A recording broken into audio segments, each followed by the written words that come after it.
राधे राधे भक्तों, मैं हूँ दीपा घई। भक्तों, अब आप सुनिए श्री कबीर दास जी और बादशाह सिकंदर लोदी का प्रसंग। श्री कबीर दास जी की बढ़ती हुई महिमा को देखकर ब्राह्मणों के हृदय में ईर्ष्या पैदा हो गई। उस समय भारत का तत्कालीन बादशाह सिकंदर लोदी काशी आया हुआ था। भक्ति विमुख ब्राह्मणों ने श्री कबीर दास जी की माता को भी अपने पक्ष में कर लिया और इकट्ठे होकर सिकंदर लोदी के दरबार में गए। सबों ने पुकार की कि इस कबीर दास ने सारे गांव को दुखी कर रखा है। मुसलमान होकर हिंदू बाबा जी बन गया है। किसी धर्म को न मानकर ढोंग पिलाता रहता है। बादशाह ने तुरंत आज्ञा दे दी कि उसे अभी पकड़कर मेरे पास ले आओ। मैं उसे देखूंगा कि वह कैसा मक्कार है।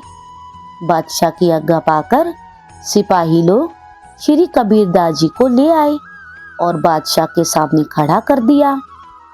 तब किसी काजी ने श्री कबीर दास जी से कहा, ये बादशाह सलामत है, इन्हें सलाम करो। इन्होंने उत्तर दिया कि हम श्री राम के अतिरिक्त दूसरे किसी को सलाम करना जानते ही नहीं हैं। श्री कबीर दास जी की बातें सुनकर बादशाह ने इन्हें लोहे की जंजीरों से बंधवाकर गंगा जी की धारा में डुबो दिया, परंतु ये जीवित ही रहे। लोहे की जंजीरें न जाने कहाँ गईं। ये गंगा जी की धारा से निकलकर तट पर खड़े हो गए। उसके बाद बादशाह की आज्ञा से बहुत सी लकड़ियों में इन्हें दबाकर आग लगा दी गई। उस समय नया आश्चर्य हुआ। सभी लकड़ियां जलकर भस्म हो गई और इनका शरीर इस प्रकार चमकने लगा जिसे देखकर तपे हुए सोने की चमक भी लज्जित हो जाए। जब यह उपाय भी व्यर्थ हो गया तो एक मतवाला हाथी लाकर उसे उनके ऊपर झपटाया गया, परंतु लाख प्रयत्न करने पर भी हाथी श्री कबीर दास जी के पास नहीं आया। बड़ी जोर से चिंघाड़ कर वह दूर भाग जाता था। इनके समीप में हाथी के न आने का कारण यह था कि स्वयं श्री राम जी सिंह का रूप धारण कर श्री कबीर दास जी के आगे बैठे थे।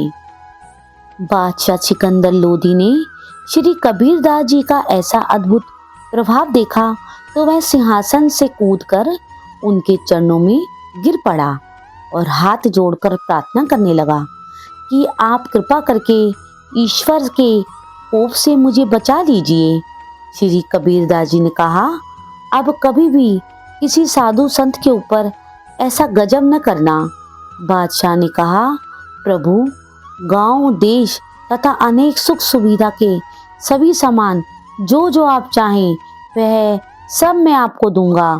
तब आपने उत्तर दिया, हम तो केवल श्री राम जी को चाहते हैं और उन्हीं को अष्ट प्रहर जपते हैं। दूसरे किसी धन से हमें कुछ भी प्रयोजन नहीं है। इस प्रकार बादशाह से सम्मानित होकर आप अपने घर आए। श्री कबीर दास जी की विजय से वे विरोधी ब्राह्मण लोग अत्यंत लज्जित हुए।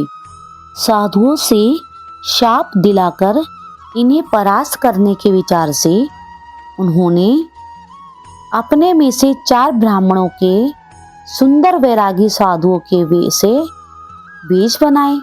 उन चारों को 4 दिशाओं में भेज दिया। वे लोग दूर दूर तक गांवों में साधुओं के स्थानों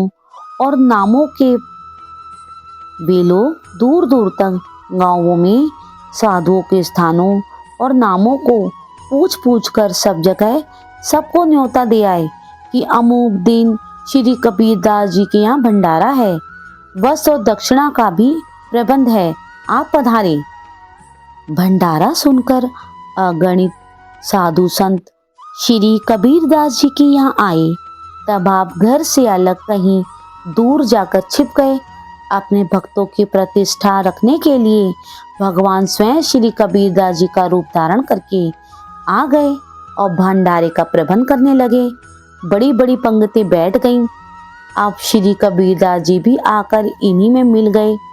भगवान ने खिला पिलाकर और दान सम्मान से सभी साधु संतों को तथा श्री कबीरदास जी को भी अच्छी प्रकार से प्रसन्न किया। भक्तों, अब आप सुनिए भगवान का कबीरदास जी को दर्शन देना। श्री कबीरदास जी को मोहित करने के लिए स्वर्गलोक से एक अप्सरा सुंदर वेशभूषा बनाकर आई, लेकिन इनके हृदय में दृढ़ भक्ति भाव को देखकर वह वापस चली गई, क्योंकि उसकी लाग नहीं लगी। श्री कबीरदास जी के सम्मुख आकर भगवान ने अपना चतुर्भुज रूप प्रकट कर दिया। भगवान के दर्शन करके इनके नेत्र सफल हो गए। ऐसे परम सौभाग्यशाली संत श्री कबीरदास जी थे। भगवान ने अपना कर कमल इनके मस्तक पर रखकर कहा, तुम धन्य हो, तुम्हारी बुद्धि मेरे नाम रूपादि में पग गई है। अपनी इच्छा अनुसार जब तक चाहो स्मृति लोक में रहो और मेरे गुणों का गान करो। उसके बाद अपने इस शरीर के सहित मेरे परम धाम बैकुंठ में चले आना। मगहर में जाकर आपने भगवत भक्ति का प्रताप दिखाया, भक्ति का प्रचार किया। अंत समय में आपने बहुत से पुष्प मंगाए, उन्हें बिछाकर लेट गए और भगवान से जा मिले। भक्तों, इसी प्रकार भगवत भक्ति कथाएं सुनने के लिए आप हमारे चैनल को लाइक करो, शेयर करो और सब्सक्राइब करो और कमेंट्स में राधे राधे लिखना मत भूलिए।